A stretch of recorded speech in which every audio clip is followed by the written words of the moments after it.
القصة بتبدأ مع ولد صغير اسمه كاجا بيصحى في مكان غريب مش عارفه خالص، واخر حاجة فاكرها انه كان قاعد في البيت لابس ترنج كاجوال وبيلعب لعبة اونلاين غريبة. بس بعد كده مخه بقى فاضي ومش فاكر اي حاجة حصلت، وهو بيبص حواليه ومش فاهم اي حاجة. فجأة ظهر قدامه واجهة بتلمع في الهوا كأنها من حلم واقع افتراضي. عقله بدأ يشتغل بسرعة ووقع في دماغه ان دي مش مجرد لعبة، ده بقى جوه اللعبة نفسها. لاحظ حاجة اسمها تعريف بتخليه يعرف أي حاجة وأي حد حواليه. بدافع الفضول استخدم المهارة دي على نفسه. الملف الشخصي ظهر قدامه كان بمسمة صدمة كبيرة. كاجا المستوى الأول لص. بدأ يستوعب إنه مش في عالم افتراضي عادي، ده عالم بجد. الهوا حقيقي والأرض صلبة تحت رجله وحتى وزنه نفسه حاسس بيه. قرر يستكشف المنطقة بعينه وكل شوية يلاقي حاجات عشوائية حواليه. استخدم مهارة التعريف على سيف طالع تحفة ويبان إنه قادر يقطع جبل، فأخده بدون تفكير. بعدها لقى خاتم اسمه خاتم العزيمة، لبسه وحس إن مستواه زاد شوية. مش عارف إزاي بيشتغل، بس كاجا مش ناوي يعقد الأمور. فهم إن العالم ده ليه قوانين خاصة ولو ملحقش نفسه ممكن يضيع. وهو بيلف شوية لقى نفسه في قرية صغيرة شكلها هادي بس الأجواء غريبة شوية. الكرويين كانوا بيكملوا يومهم بشكل عادي. كاجا قعد يستخبى ويراقبهم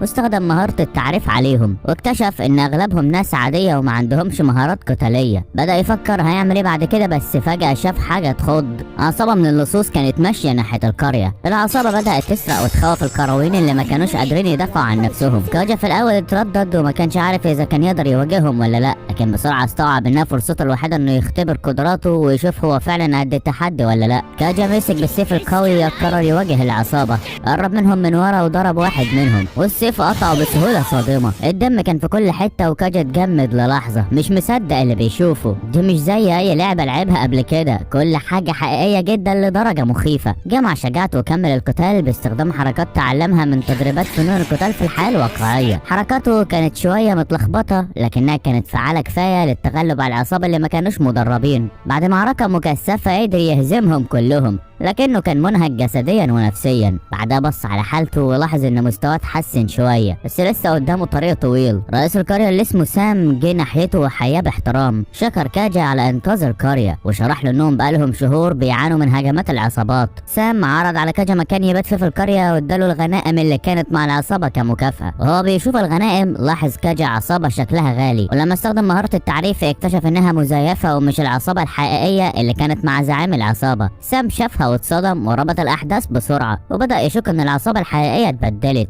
طمن كاجا وقال له ان القريه هتعمل كل اللي تقدر عليه علشان ترجع العصابه الاصليه. في المرحله دي كاجا كان مستنزف تماما، عضلاته بتوجعه وعقله مرهق. حاول ياخد استراحه وقرر يحاول يخرج من اللعبه، لكنه اكتشف ان مفيش اختيار للخروج. الذعر ضربه لما بدا يفتش في القوائم ويضغط على كل الزراير، لكن مفيش حاجه اشتغلت. فجاه افتكر التحذير اللي كان مكتوب قبل ما يبدا اللعبه: اول ما تدخل مفيش خروج الا لما تخلص اللعبه. كاجا قال لنفسه بصوت مهزوز: دي مش مجرد لعبه. وقبل ما يستوعب كل اللي بيحصل، واحده من سكان القريه قالت له: انت متغطي بالدم ولازم تنظف نفسك. الكلام ده زوده اضطراب اكتر وهو بيحاول يواجه الواقع اللي اتحط فيه. كاجا بدا يتساءل هل العالم ده حقيقه ولا مجرد لعبه. بعد فشله في تسجيل الخروج استوعب ان ده بقى واقعه الجديد. بدا يفكر في الناس اللي قتلهم وهل العالم ده مختلف فعلا عن اللي كان عايشه. ولاحظ كمان ان الكرويين رغم حياتهم البسيطه بيواجهوا تهديدات مستمره من العصابات. قدرته على تغيير مصيرهم بقت واضحه، لكنه لسه مش عارف دوره الحقيقي في العالم ده. بعد كده الكرويين اكتشفوا ان اللي سرق العصابه واحد من نفس القريه. استخدم مهاره التعريف على العصابه وتاكد انها الاصليه. بدل ما يعاقب السارق بنفسه طلب من سام يتصرف حسب قوانين القريه. سام شرح له نظام العدالة عندهم: بطاقة تعريف السارق هتتوسم وده هيقلل مكانته الاجتماعية ويصنفه كمجرم. في الغالب المجرمين دول بينتهي بهم الحال انهم يتباعوا كعبيد، ونص العائد بيروح للضحية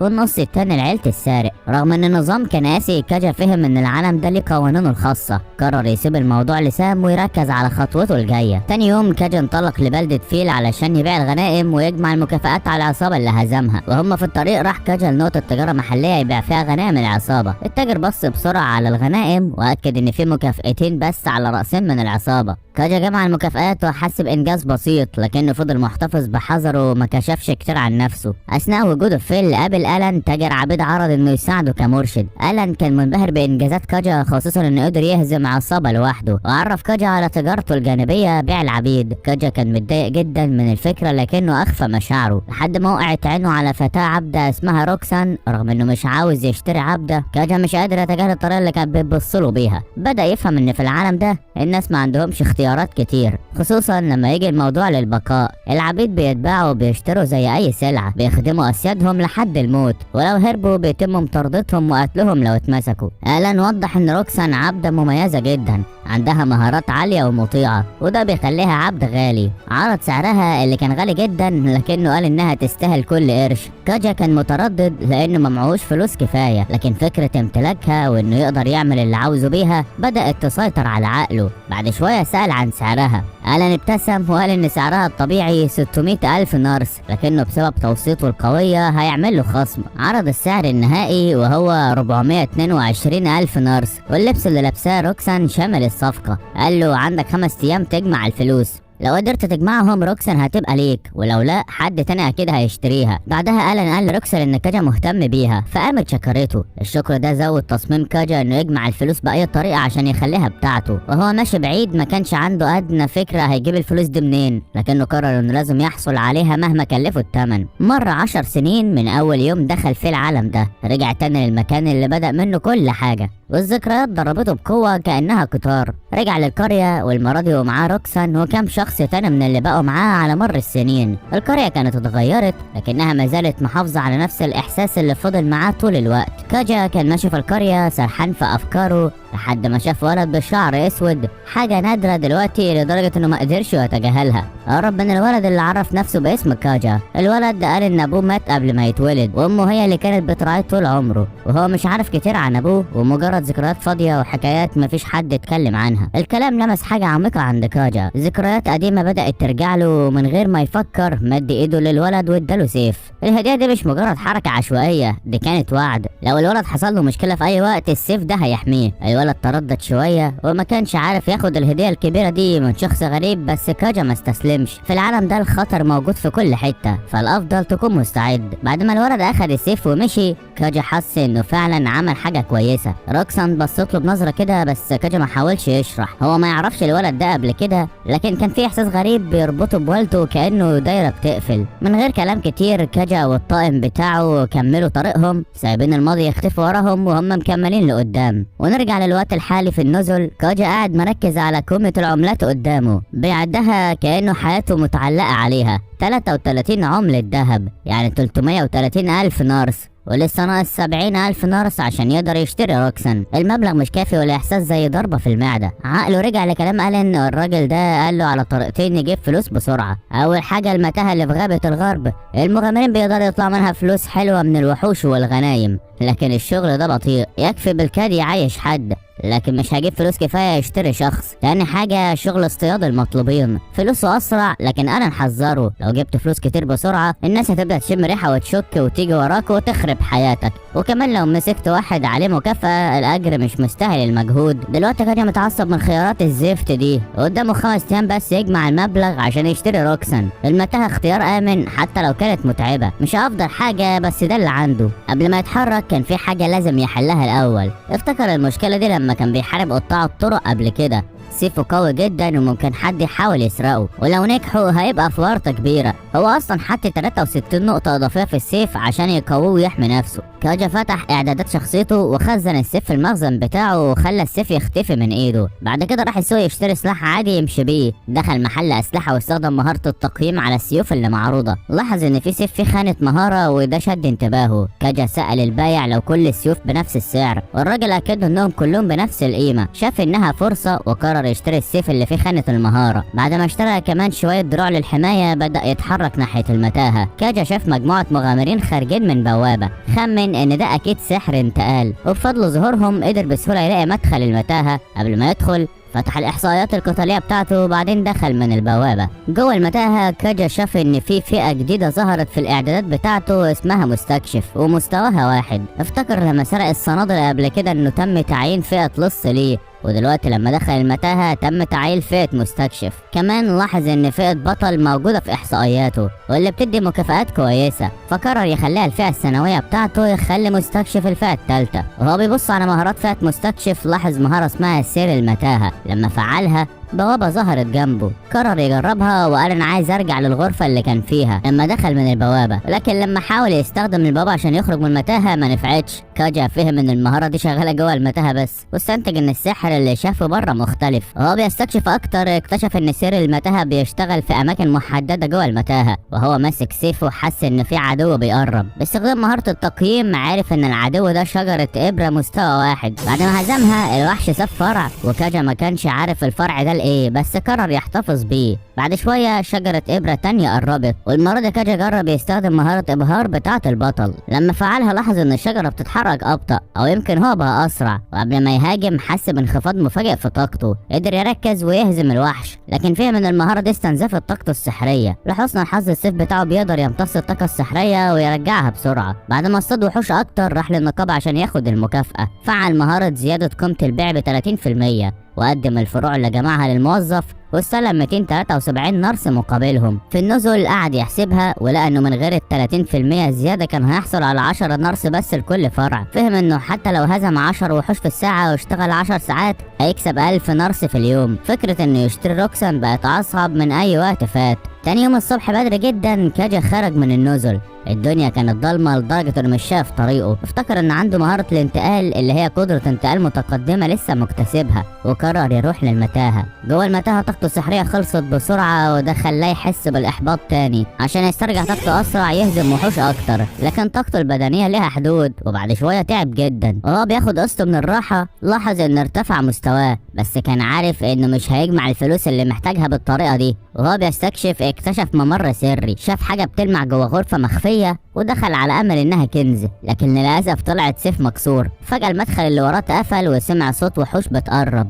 ادرك انه دخل عش وحوش. حاول يستخدم مهاره الانتقال عشان يهرب لكنها ما اشتغلتش. وهو بيحارب الوحوش قرر يعتمد على خاصيه امتصاص الطاقه من السيف عشان يحافظ على قوته. استخدم مهاره ابهار عشان يقضي على اكتر من عدو مره واحده، لكن المهاره دي استنزفت طاقته السحريه بشكل كبير. تكلفه المهاره السحريه ابهار كانت بتعرضه للخطر، فكاجا قرر يحارب بذكاء يوازن بين استهلاك الطاقة السحرية وطاقة التحمل. في الآخر قدر يهزم كل الوحوش. بعد ما جمع الغنايم خرج من المتاهة مرهق لكنه عايش. وهو راجع لاحظ تجمع كبير، فقرر يشوف في ايه. عارف انهم لقوا جثة لواحد من قطاع الطرق. حد هناك شرح ان قطاع الطريق ده غالبا كان عايش في احياء المدينة الفقيرة، لكنه ساب المكان مؤخرا مع مجموعة. ممكن يكونوا اتطردوا بسبب تجديد الحراسة من الفرسان، او انهم اتغلبوا على ايد مجموعة منافسة. كاجا سألهم ازاي عرفوا انه قطاع طرق. الراجل شرح له ان كروت الهواء ما بتختفيش على طول لما حد بيموت، وعشان كده قطاع الطرق غالبا بيعلقوا الكروت دي على دراعهم الشمال. لما شاف ده جات لكاجا فكرة، لو هو اصلا بيخاطر بحياته يبقى ليه ما يعملش ده بطريقة تقربه أكتر من تحقيق هدفه اللي هو شراء روكسان. بفكر مليان عزيمة قرر كاجا يصطاد قطاع الطرق. في النزل عقل كاجا كان شغال بسرعة جدا بيدور على خطة. لو عاوز يجمع فلوس كتير بسرعة صيد قطاع الطرق هو أحسن فرصة، بس المشكلة هو مش عارف يبدأ منين. شك في قدراته وبدأ يسأل نفسه لو كان أصلا ينفع يعمل كده، لكن بعد ما هز دماغه شوية عشان يركز قرر ياخد الخطوة. فتح إعدادات الفئات بتاعته وبص عليها، محارب ومبارز وتاجر وغيرها كتير. اكتشف إنه عنده فئات أكتر مما كان فاكر.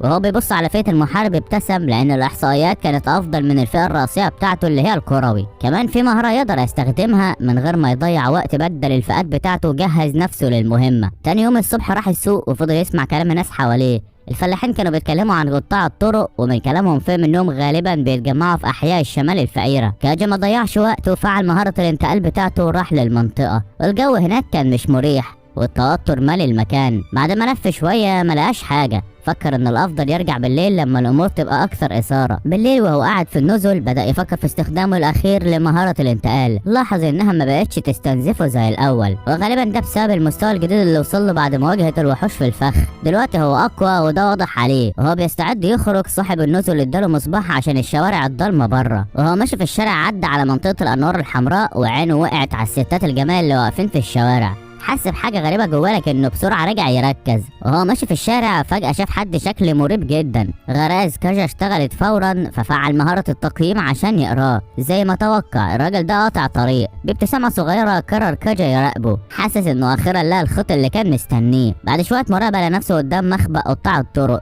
جه الوقت انه يطلع شويه فلوس باستخدام مهاره الانتقال. قرب اكتر للمخبأ واتسلل لحد ما بقى قريب كفايه يسمع كلامهم. سمعهم بيذكروا اسمه هيوجو. كاجا افتكر ان هيوجو ده كان اسم زعيم قطاع الطرق اللي هزمه في القريه. افتكر انه شاف اسم هيوجو لما استخدم مهاره التقييم عليه. ده معناه ان قطاع الطرق دول غالبا ليهم علاقه بمجموعه هيوجو او يمكن اتطردوا من المدينه. واتبقى يوم بس عشان يشتري روكسان. كاجا كان بيتعلم اكتر عن نظام المدينه بالليل. لاحظ ان منطقه الانوار الحمراء بتبدا تقفل بدري والعملاء بيغادروا. بعد كده قطاع الطرق بيستولوا على الشوارع، اما بيحرسوا مناطق معينه او بيشربوا في الحانات. كل مجموعه بتلتزم بمنطقتها وبيحاولوا يتجنبوا المواجهات مع المجموعه التانيه. كاجا فكر ان لو ركز على مجموعه واحده بس الباقيين مش هيهتموا. في النزول صاحب المكان قال له انه اتاخر على العشاء ودعاه ينضم ليه. كاجا استغل الفرصه علشان يحفر اكتر عن المعلومات بخصوص جرائم القتل الاخيره. صاحب النزول قرب منه وخفض صوته كانه هيقول سر خطير. طلع ان القتل ده جزء من صراع سلطه بين قطاع الطرق في الاحياء الفقيره. قصه الانتقام مجرد ستار دخاني. زعيم جديد مسك المجموعه بدل القديم والمهزومين اتطردوا.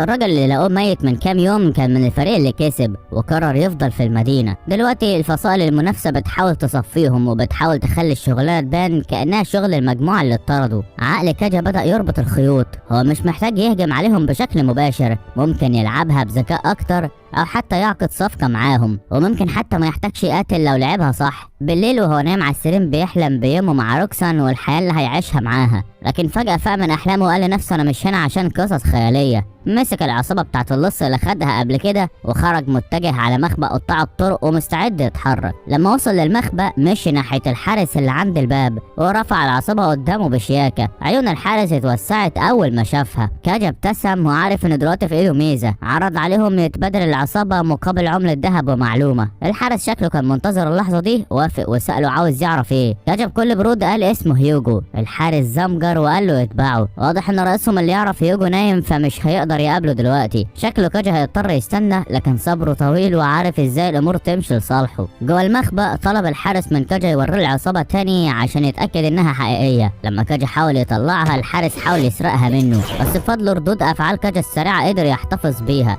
الحارس متخيل ان كاجا اعزل وكان واثق، لكن كاجا بذكاء رمى كاجا ناحيه شمعه وخلاها تبان كانها هتتحرق. الحارس اتوتر وجري ينقذها، وفي اللحظه دي كاجا طلع السيف من مخزونه وطعنه من وراه وقطع ايده. وطلع ان كاجا ما كانش رمى العصابه على الشمعه بجد، دي كانت خدعه منه. بعد كده كاجا تسلل للغرفه الرئيسيه اللي فيها باقي قطاع الطرق. باستخدام مهارة التقييم تأكد انهم كلهم قطاع طرق او لصوص. واحد واحد اتخلص منهم بسرعة باستخدام سيفه الحاد، لكنه غلط وواحد منهم عمل صوت قبل ما يموت، وده خلى الباقيين ياخدوا بالهم. بسرعة استخدم مهارة الانتقال عشان يروح غرفة تانية، وفاجئ اخر واحد وخلص عليه. بعد القتال جمع كاجا ايدين قطاع الطريق اللي عليها بطاقات الذكاء بتاعتهم. عارف انه ما يقدرش يخاطر اكتر، استخدم مهارة الانتقال علشان يهرب للمتاهة واستراح هناك في مكان آمن. وهو مرهق فكر في اللي عمله. صحيح قتل قطاع الطرق هنا مش موضوع كبير زي ما في عالمه الأصلي، لكنه برضه كان حاسس بشوية توتر. تاني يوم كاجا راح لنقابة الفرسان عشان يسلم المكافآت. قابل فارس كان يساعده قبل كده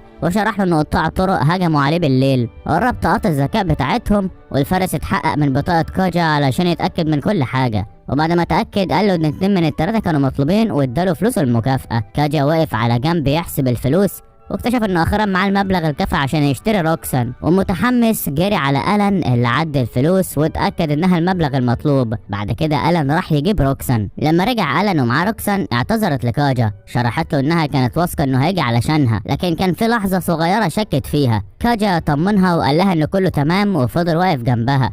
ألان بدأ العملية الرسمية لإتمام العقد، وطلب من كاجا وروكسان يراجعوا بطاقات الذكاء بتاعتهم. بعدين قرأ تعويذة. لما الموضوع خلص كاجا شاف بطاقة روكسان ولاحظ إن اسمه دلوقتي مكتوب كملك ليها، وبطاقته هو مكتوب عليها إن روكسان عبدته. لما العقد تم ألان شكر كاجا على إنه اشترى واحدة من العبيد بتوعه. كاجا وهو سمع الكلام كان حاسس بموجة من السعادة. أخيرا روكسان بقت بتاعته. كاجا لاحظ ودان روكسان وما قدرش يقاوم إنه يطلب منها الإذن إنه يلمسها. حاول يفضل هادي وهو بيكلمها، وقال لها انا جاي من مكان بعيد ومش عارف التقاليد هنا، وطلب منها تفهمه لو في حاجه مش فاهمها. كمان قال لها انها تروح معاها المتاهه ولازم تحضر نفسها، وروكسان وافقت بكل ثقه. كاجا لاحظ انها حافيه وسالها ليه، اكتشف انها فضلت كده من وقت ما اشتراها. عرض عليها صندله رغم انه كبير عليها. روكسان طمنته وقالت له ان المعدات هنا بتتظبط حسب الشخص اللي بيستخدمها، واضافت انها اول حاجه يديها ليها وهتخلي بالها منها كويس. وهي بتتحرك بعيد كاجا فجاه حضنها من ورا، فكر ان توترها طبيعي لكنها ما اعترضتش، وده لانها عارفه انها عبده. كاجا قال لها انه مش هيخليها تروح بعيد، وهي هزت راسها من غير ما تشتكي. وهم في السوق كاجا قال لها انها تقدر تستخدم واحد من سيوفه، لكن سالها عن دفاعها.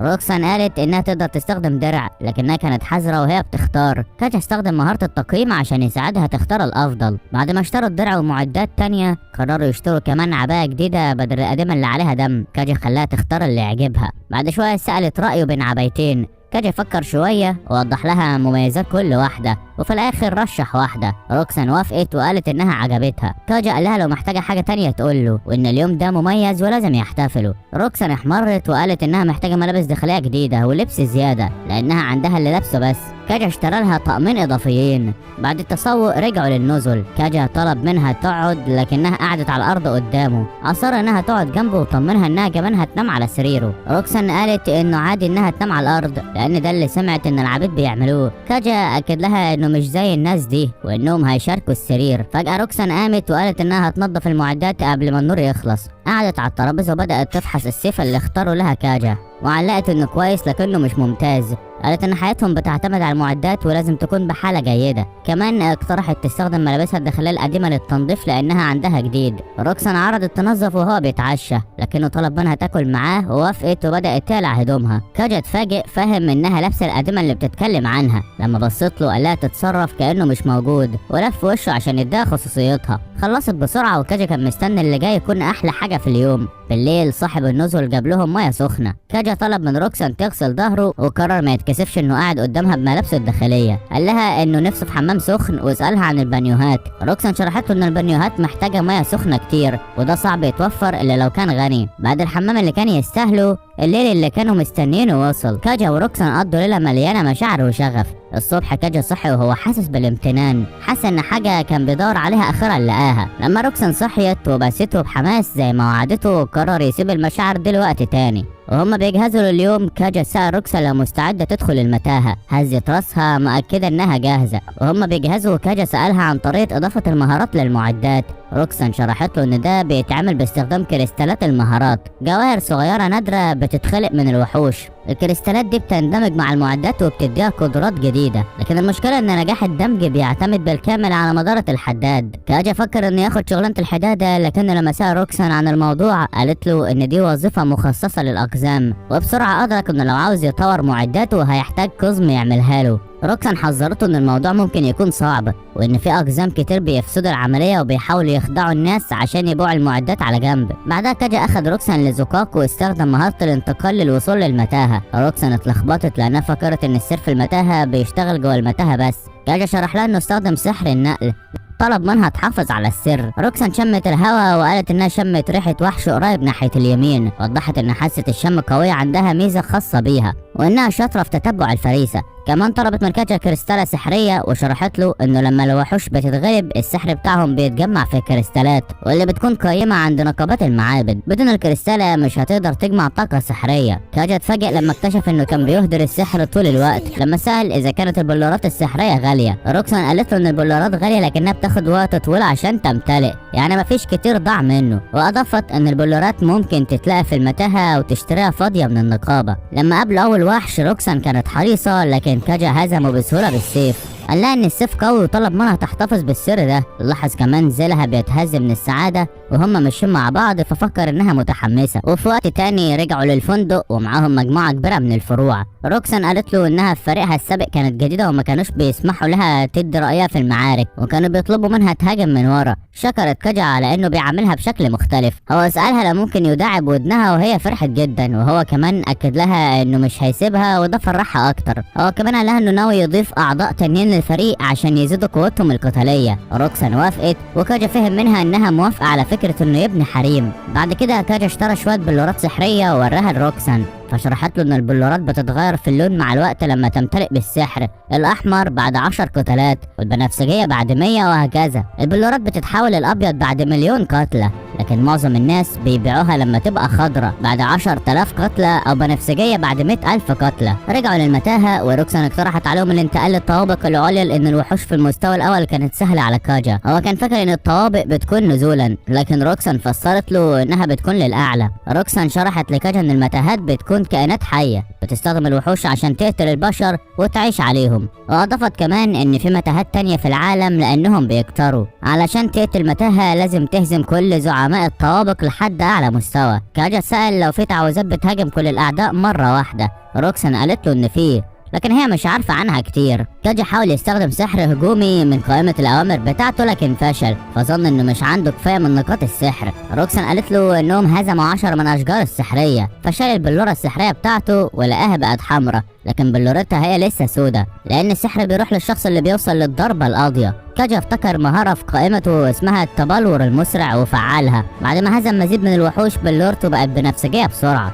قال لروكسان ان ده سر، وسألها البلورات بتتباع بقد ايه. قالت له ان البلورات الخضراء بتتباع ب10,000 نارس، والصفرة ب100,000 نارس. بما ان كاجا مش محتاج فلوس بشكل عاجل، قرر يعطل تسريع البلورة. كمان اكتشف كاجا خيار جديد في القائمة اسمه اعدادات الفريق، اللي بتخليه يشوف فئات روكسان. لما اتكلمت عن الشفاء قرر يفتح فئة الراهب اللي بتدي قدرات شفاء. طلب منها انها تقتل من غير سلاح معاه عشان يفتح الفئة دي. بعد شوية محاولات روكسان اكتسب فئة الراهب بعد ما قتلت وحش بضربة قاضية، وكاجا هو كمان هزم وحش بايديه عشان يفتح فئة الراهب وقدرة الشفاء لنفسه. كاجا شاف جرح من المعركة الأخيرة وشرح لروكسان ان دلوقتي يقدر يستخدم سحر الشفاء. هي قالت له ان فئتها لسه محاربة الوحوش، وكاجا فهم ان قدرته على تغيير الفئات هي ميزة ليه لوحده، وطلب منها انها تحافظ على السر. في اليوم التالي رجعوا للمتاهة ولقوا غرفة غريبة. روكسان شرحت انها غرفة انتظار الفرق عشان تجهز قبل ما تقاتل زعيم الطابق، واضافت ان مفيش غير فريق واحد يقدر يدخل لغرفة الزعيم في نفس الوقت، ولو دخل اكتر من فريق الزعيم مش هيظهر وباب الطابق التالي مش هيتفتح. الفرق لازم تنتظر دورها في غرفة الانتظار. لما دخلوا غرفة الزعيم روكسان قالت ان لو كانوا محظوظين ممكن يلاقوا معدات تركها مغامرون يتقاضوا عليهم. ده كان تذكير خطر بالمخاطرة اللي في المتاهة. بعدها تم استدعاء الزعيم، وكان وحش من نوع ترات من المستوى الاول. كاجا اكتشف فورا ان استراتيجيته المعتادة مش هتنفع هنا، لان الترات صمد ضد اول هجمة منه. في الوقت ده روكسان اظهرت براعتها في الحركة، وتجنبت بسهولة ضربات الترات القوية. حركتها كانت سريعة ودقيقة بعكس ضربات الوحش التقيلة والبطيئة. استغل كاجا الفرصة وفعل مهارة الهجوم المتسلسل، وبدأ يوجه ضربات سريعة وقوية بالسيف. الترات كان قوي، لكن كاجا استمر لحد ما قدر يهزمه في المحاولة الثانية. التجربة كانت مثيرة ومتواضعة لكاجا، لأنه اكتشف حتى مع قوة السيف الكبيرة ما ينفعش يقلل من التحديات اللي جاية. بعد المعركة روكسان لاحظت حاجة على الأرض كانت ورقة. لما كاجا قام بتقييم الورقة اكتشف إنها بتحتوي على مهارة هجوم الوحش. روكسان أخدتها ودخل لها تكسب فئة عشاب، وشرحت لكاجا ان العشابيين متمكنين من صناعة الادوية باستخدام مواد زي الورقة دي. كاجا كان مهتم وسألها عن مهارة هجوم الوحش، فشرحت له ان دي مهارة خاصة بمحاربي الوحوش وهدفها الحاق ضرر كبير بالوحوش، لكن استخدام المهارة دي بيحتاج تلاوة تعويذة معينة، ولازم التلاوة تكون دقيقة جدا في النطق والتركيز، لو مش مظبوطة مش هتشتغل. روكسان اعترفت انها لسه مبتدئة وانها ما تعتمدش على المهارات دي لانها بتعرضها للهجوم في الوقت اللي هي مش مركزة فيه. بعدها قرروا ينطلقوا للطابق الثاني من المتاهة، لكن كاجا فكر في حاجة. تذكر ازاي روكسان اكتسبت فئة عشاب لما اخدت الورقة، وقرر يجرب هو كمان. حاول يرجع لغرفة الزعيم في الطابق الاول عن طريق البوابة، لكنه اكتشف انه رجع لمدخل المتاهة بدلا من ذلك.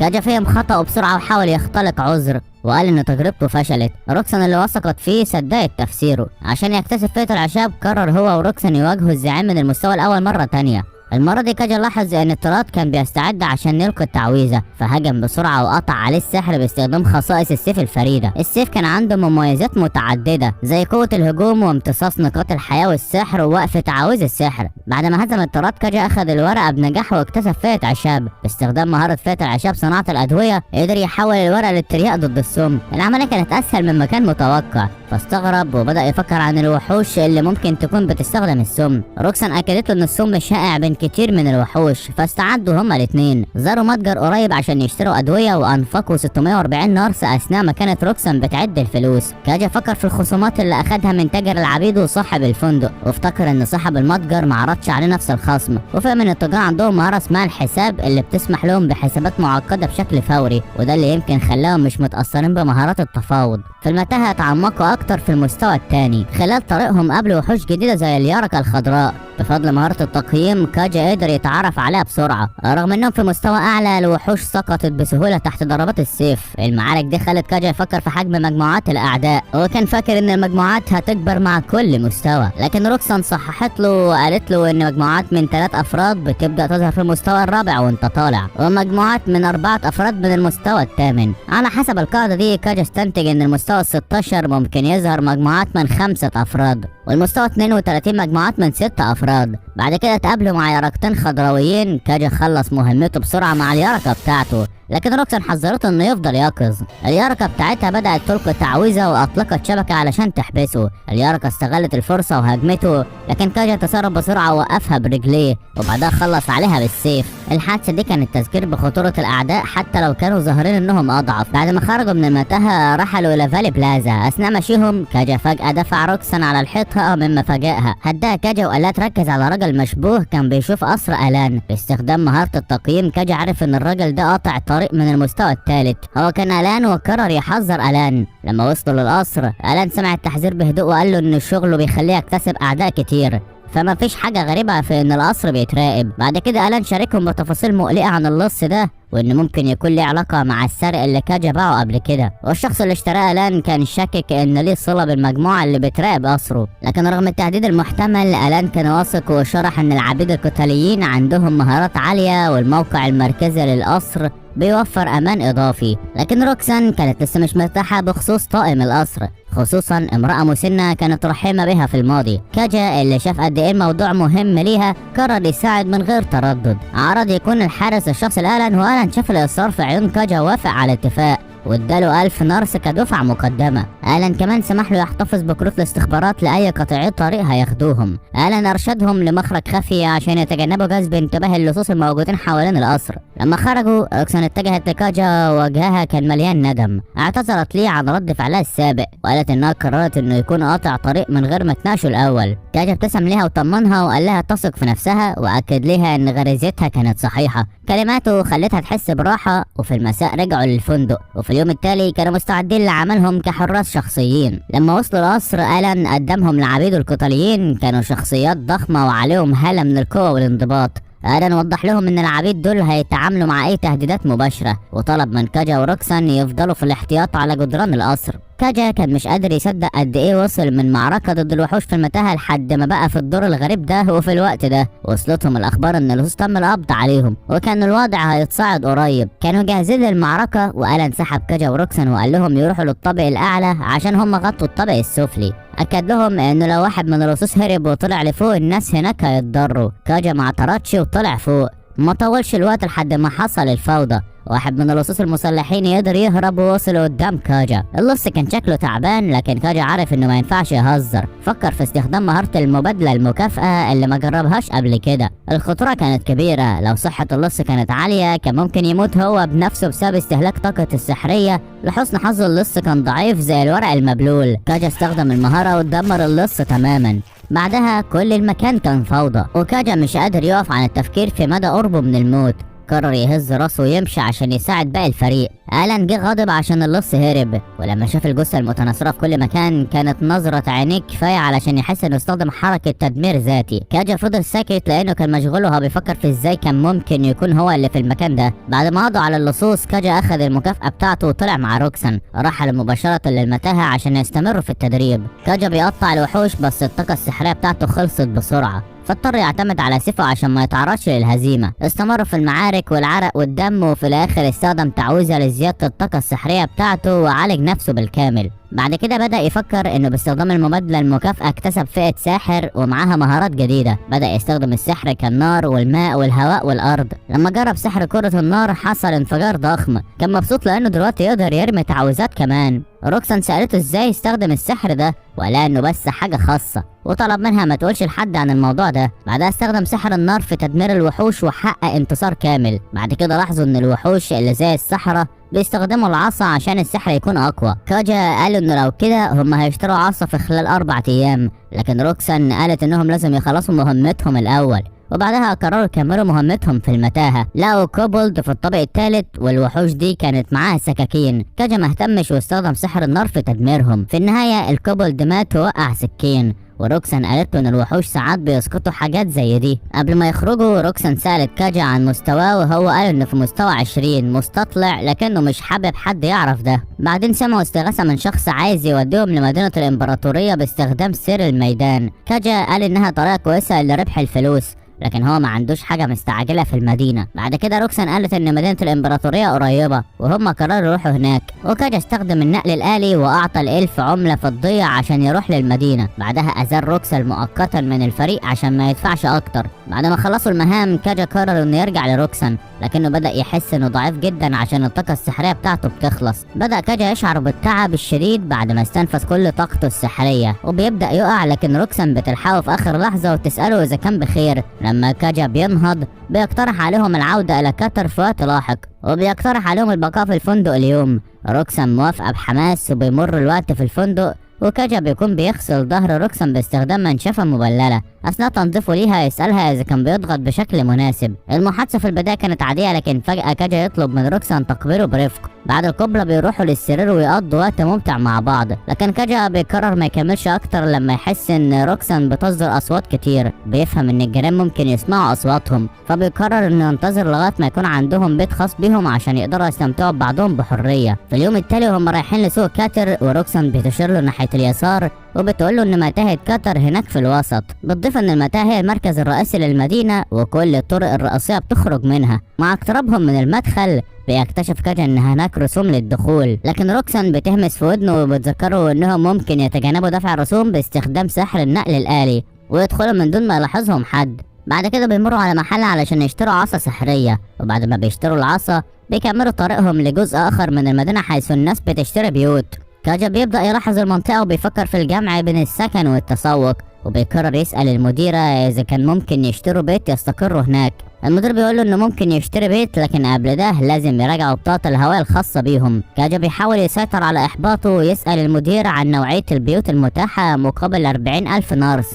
المدير بعد كده بيبدأ يطرح أسئلة زي إذا كان هما الاتنين بس هيعيشوا في البيت، وإذا كانوا عايزين يكونوا قريبين من المتاهة أو بعيدين عنها. كاجا بيقول إنه ما عندوش مشكلة في البعد عن المتاهة طالما البيت جيد. بعدها بيطلب منهم يشوفوا البيت أولا، والمديرة بتأكده إن مفيش مشكلة في ده، وبياخدهم لبيت أكبر شوية عشان يوريهم ليه. كاجا بيترك روكسان للتحدث مع المدير بينما هو بيصعد للغرف اللي في البيت عشان يتفقدهم. لاحظ إنه ممكن يراقب روكسان من خلال خيار الحزب حتى لو كان في غرفة تانية خلف الحائط. كاجا أعجب بالغرف العلوية وفكر إن واحدة منهم هتكون غرفة النوم، لكن في نفس الوقت لاحظ ان البيت بعيد شوية عن المتاهة. بما انه لسه ما شافش دخل المتاهة مش هيقدر يستخدم النقل الآلي مباشرة ليها. كمان لو ظهر فجأة في مكان بعيد عن المتاهة ده ممكن يثير الشكوك حول قدرته على النقل الآلي، فقرر انه يكون حذر ويخفي قدراته دي. بعدها المدير اخبره ان البيت فيه جهاز تليبورتيشن داخلي، وانه لازم يدفع 45,000 نارس علشان يقعد في البيت لمدة سنة. بعد ما فكر كاجا وافق على العرض. المدير شكره على تأجير البيت وطلب منه يتأكد من بطاقة الهوية الخاصة بيه. بعد ما المدير مشي كاجا فكر ان من اليوم ده البيت ده هيكون ملك ليه ولروكسان. كاجا رجع للمدينة عشان يراجع بطاقة الهوية بتاعته، وبعد ما اتأكد انها صحيحة وقعوا العقد، واستخدم كاجا سحر النقل الآلي علشان يرجع للبيت. دخل البيت كاجا اخبر روكسان انه كان بيتأكد ان البيت مش مبني من الاسمنت اللي يمنع النقل الآلي. بعد ما اكتشفت مؤخرا المعلومة دي روكسان اتفاجئت، لكن نصحته ما يخبرش حد عن قدراته دي. بعد كده كاجا وروكسان راحوا مدينة فيل ودخلوا مبنى في الطابق الثالث عشان كاجا يجرب العصا السحرية. اثناء التجربة تقابلوا مع وحش من المستوى الثالث، وكاجا استخدم سحر كرة النار عشان يهزم الوحش بسرعة. بعد ما قتل الوحش روكسان مدحت كاجا على قوته، وبعدين رجعوا لنفس الفندق اللي كانوا فيه قبل كده. كاجا فكر انه ده اخر مرة يقيموا في الفندق، وهو بيسترجع ذكرياته الجيدة هناك. بعد ما ودعوا النزلاء رجعوا للبيت الجديد وركبوا خزان مية اللي هيمتلي يوميا. بعدها كاجا قرر يروح لمتاهة قطر يتأكد من حاجة. في مدخل المتاهة اكتشف انه في فوضى بين الناس، كل واحد فيهم عايز يحقق اكبر استفادة ممكنة من المتاهة، وكان في بعض المرشدين بيبيعوا خرايطهم. وبعد ما دفع الرسوم ودخل استعمل النقل الآلي وبيرجع لروكسان والبيت. وتاني يوم كاجا وروكسان كانوا مستعدين لرحلة طويلة وشاقة في المتاهة. بعد ما دخلوا الغرفة الخاصة بالوحش كانوا متوقعين معركة صعبة ضد وحش قوي، لكن فوجئوا انه كان وحش ضعيف جدا زي الخردة. كاجا دمره بسهولة باستخدام صاروخ وسخر من المعركة، وقال انها كانت اضعف معركة خاضها.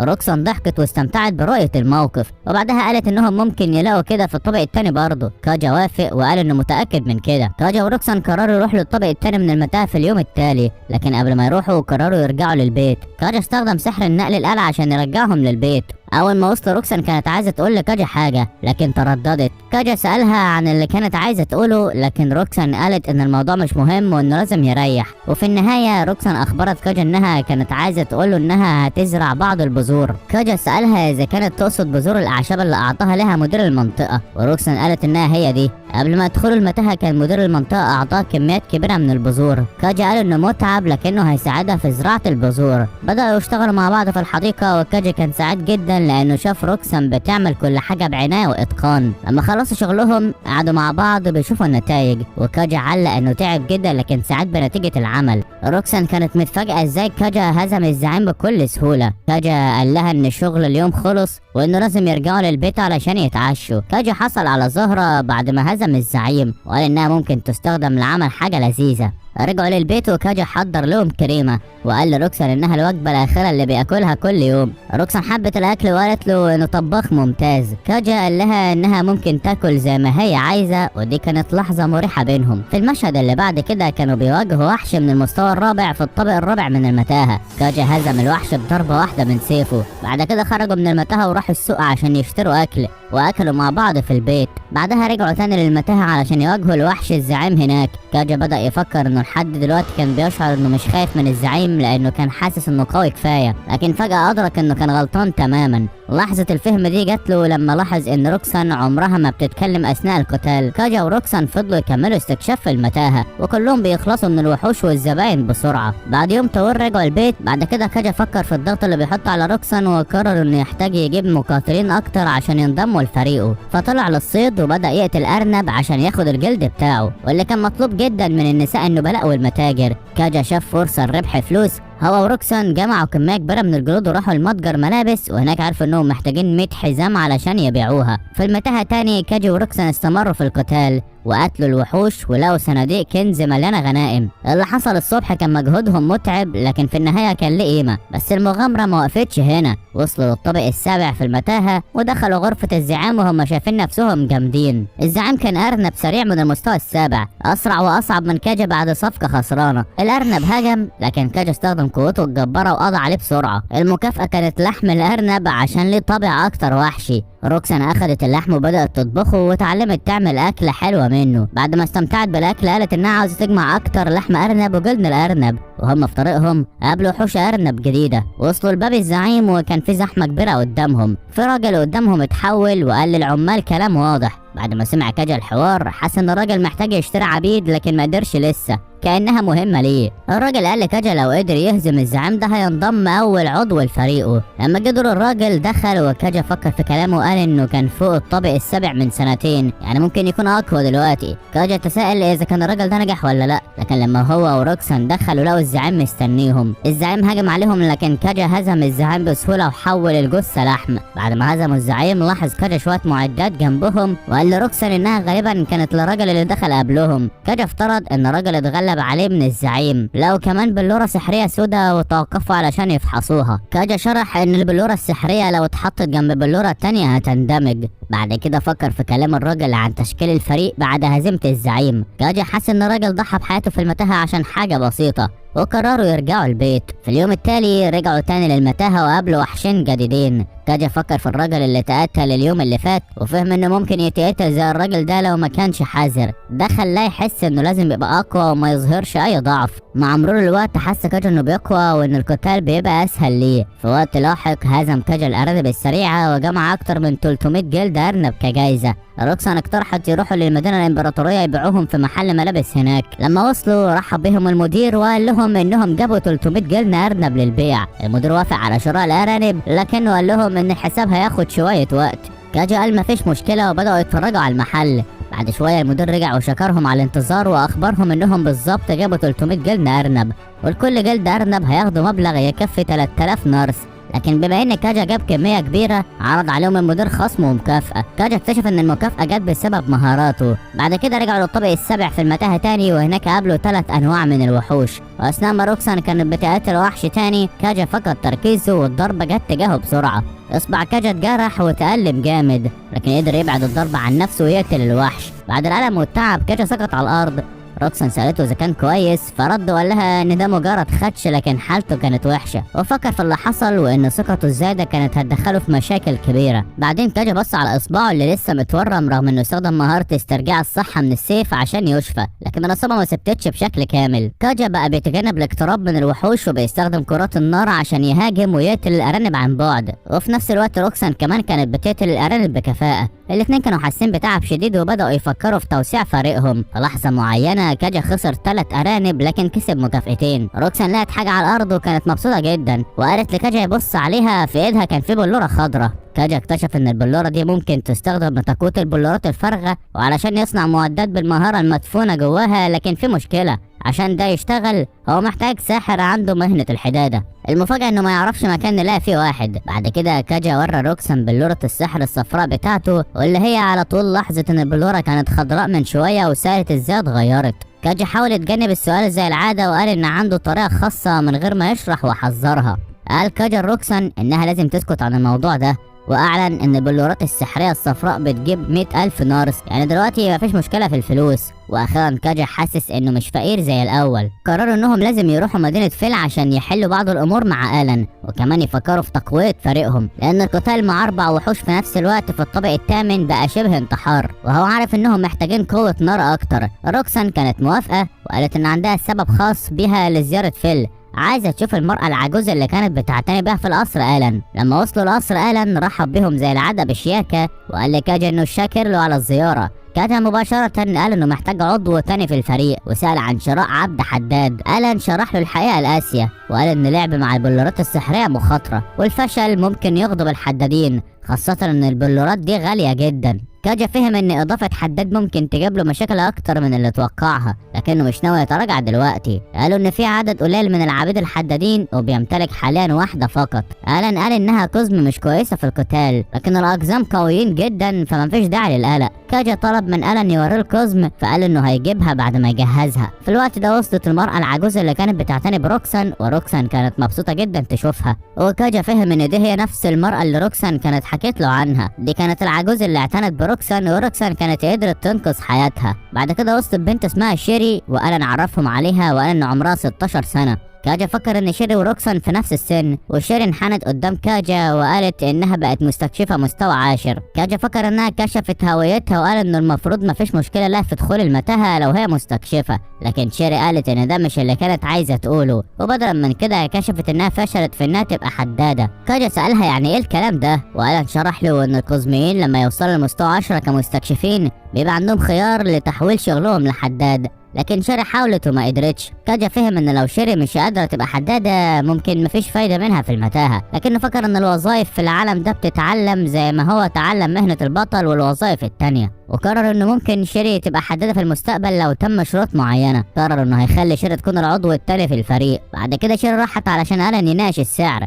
وفي نفس الوقت روكسان كانت بتتكلم مع العجوز. رجع آلان وقال كاجا ان شيري سعرها 177,000 نارس، وشرح له ان ده تخفيض لان السعر الاصلي كان 300,000 نارس. كاجا وافق على شرائها وآلان شكره. كاجا فكر ان مهارته اللي بتديله خصم مع 30% ساعدته في الموضوع ده. بعد كده آلان رجع مع شيري وسلمها لكاجا، وكاجا شكر شيري على انضمامها ليه وقال لها وهو بيبص على شعرها انه جميل جدا. روكسان قدمت نفسها لشيري وقالت انها العبدة رقم 1. كاجا تساءل اذا كان العبدة رقم 1 ده لقب ولا وظيفة، وكان مش فاهم هدفه. بعدها ألان سهل توقيع عقد العبودية بين شيري وكاجا. بعد كده كاجا واصحابه جهزوا للرحيل وضافوا شيري للفريق، وبكده الفريق بقى كامل مع روكسان وشيري. كاجا لاحظ ان شيري مفيش عندها اي وظيفة غير مستكشفة، وما كانش يعرف ازاي خلاها حداد، فقرروا انهم لازم يكتشفوا طريقة مختلفة علشان يحققوا ده. كاجا قال لشيري وروكسان يرجعوا للبيت، وفي الطريق مروا على نقابة المغامرين، وهناك كاجا عرض خدعة انتقال فوري. شيري انصدمت لانها كانت فاكرة ان كاجا عنده اكتر من وظيفة. لما وصلوا للبيت كاجا قال لشيري انها هتعيش معاهم من دلوقتي. شيري سألته لو كان بيقدر يستخدم اكتر من وظيفة في نفس الوقت. كاجا جاوب انه يقدر، وذكر ان عنده وظائف كتير لكن مفيش عنده وظيفة مغامر، وهي دي اللي بتسمح باستخدام المشي في الاراضي للسفر.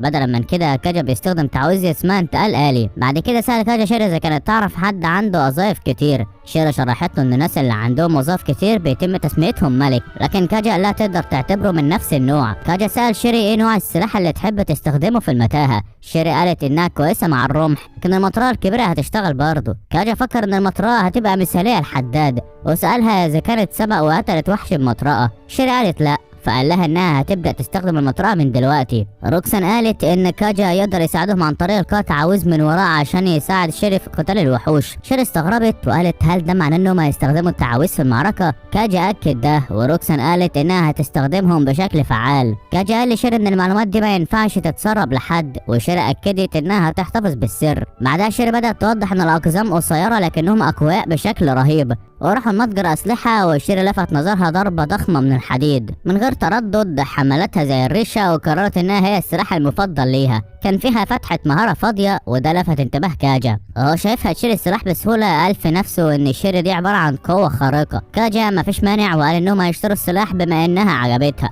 بعد كده سألها اذا كانت جاهزة للذهاب للمختبر، وشيري ردت بسرعة وقالت انها جاهزة في اي وقت. قبل ما يروحوا سأل كاجا شيري عن فتحات المهارة، وشيري قالت ان فتحات المهارة حاجة غامضة، حتى لو الناس يعرفوا انها موجودة محدش يقدر يشوفها. كاجا ابتسم في نفسه وهو عارف انه هو الوحيد اللي يقدر يغيرها. كاجا سأل شيري اذا كانت تعرف وظيفة المغامر، وشيري شرحت انها كانت شغلة اسطورية تخص الامبراطور الاول، وقالت ان الناس بيعتقدوا ان مفيش حد من زمان حصل على الوظيفة دي. كاجا كان مستغرب وبدأ يفكر في صعوبة الحصول على وظيفة اسطورية زي دي. شيري كمان قالت ان مفيش وظيفة مغامر ظهرت من ايام الامبراطور الاول، وده خلى كاجا يعتقد ان الوظيفة نادرة جدا. بعد كده دخلوا المتاهة وبدأوا يزيدوا مستوياتهم ببطء. كاجا كان بيفكر في اظهار قوته لشيري، فسأل روكسان انهم يقاتلوا مع بعض.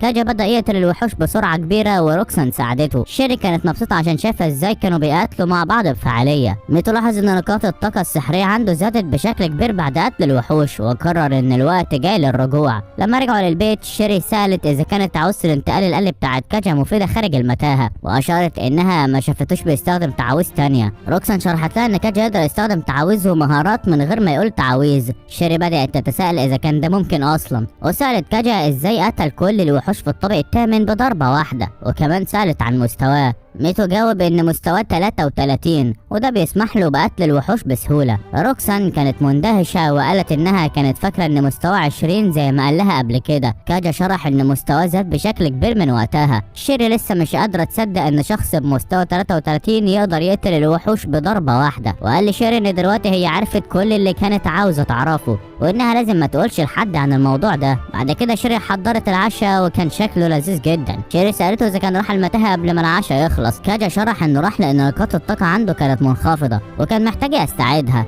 وقال لها ان سيفو دوريندال عنده طريقة لزيادة الطاقة السحرية بتاعته. وبعد ما قتل الوحش كاجا افتكر حاجة تانية وسأل روكسان سؤال. هو ذكر ان شغلها هو محارب الوحوش، وان هي نصف وحش، وتسأل اذا كل انصاف الوحوش عندهم نفس الشغل. كمان اشار ان شيري قزمة فبالتالي شغلها هو حدادة. بعدين سأل اذا البشر عندهم شغل خاص بيهم. روكسان وشيري اتحمسوا شوية وقالوا ان البشر عندهم شغل مميز ليهم. في اليوم التالي كاجا قرر يضيف شوية عبيد تانية لفرقته، وبعدين راحوا مع بعض لتاجر العبيد، وكاجا دفع فلوس كتير عشان يشتري عبد من انصاف القطط. بعد كده راحوا البيت مزاد واشتروا عبد تاني ب 640,000 نارس. بعد كده